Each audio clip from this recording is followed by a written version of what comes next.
पहले बात देश की राजनीति और प्रशासन की। आज केंद्र सरकार ने कई अहम मुद्दों पर उच्च स्तरीय समीक्षा की।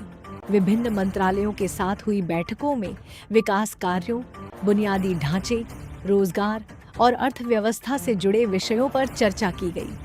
सरकार का कहना है कि आने वाले महीनों में कई नई योजनाओं की गति और तेज की जाएगी। अब बात करते हैं आज से लागू हुए बड़े बदलावों की।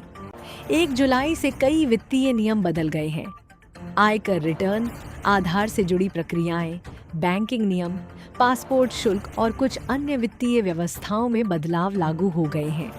विशेषज्ञों का कहना है कि आम लोगों को इन नए नियमों की जानकारी रखना जरूरी है ताकि भविष्य में किसी प्रकार की परेशानी न हो। अगली बड़ी खबर ईंधन से जुड़ी है। केंद्र सरकार ने पेट्रोल और डीजल की बिक्री पर पहले लगाए गए अस्थायी प्रतिबंध हटा दिए हैं। सरकार का कहना है कि वैश्विक आपूर्ति की स्थिति में सुधार के बाद अब सामान्य व्यवस्था बहाल की जा रही है।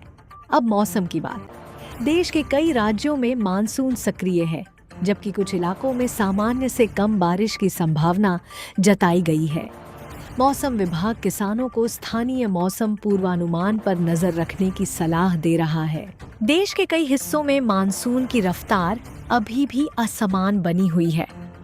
कुछ राज्यों में भारी बारिश और बाढ़ जैसी स्थिति है, जबकि कई क्षेत्रों में सामान्य से कम वर्षा दर्ज की गई है। मौसम विभाग का कहना है कि जुलाई में कुल मिलाकर सामान्य से कम बारिश रहने का अनुमान है। हालांकि आने वाले दिनों में कुछ इलाकों में अच्छी बारिश हो सकती है। इसका असर खरीफ फसलों की बुवाई पर भी पड़ सकता है। अब बात पश्चिम बंगाल की।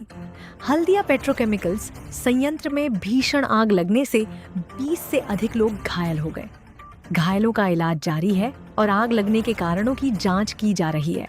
इसका असर खरीफ फसलों की बुवाई पर भी पड़ सकता है। राष्ट्रीय सुरक्षा से जुड़ी एक अहम खबर में भारतीय सेना ने ड्रोन युद्ध क्षमता बढ़ाने के लिए विशेष बाज बटालियन बनाने की तैयारी शुरू की है। वहीं नए सेना प्रमुख ने भी अपना कार्यभार संभाल लिया है।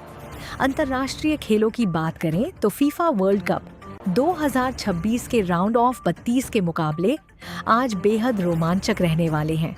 अमेरिका, इंग्लैंड, बेल्जियम और मैक्सिको जैसी टीमें अगले दौर में पहुंचने के लिए मैदान में उतरेंगी। शेयर बाजार में आज निवेशकों की नज़र बैंकिंग, आईटी और इंफ्रास्ट्रक्चर सेक्टर के कई प्रमुख शेयरों पर रहेगी। बाजार विशेषज्ञों का मानना है कि वैश्विक संकेतों के आधार पर उतार चढ़ाव देखने को मिल सकता है।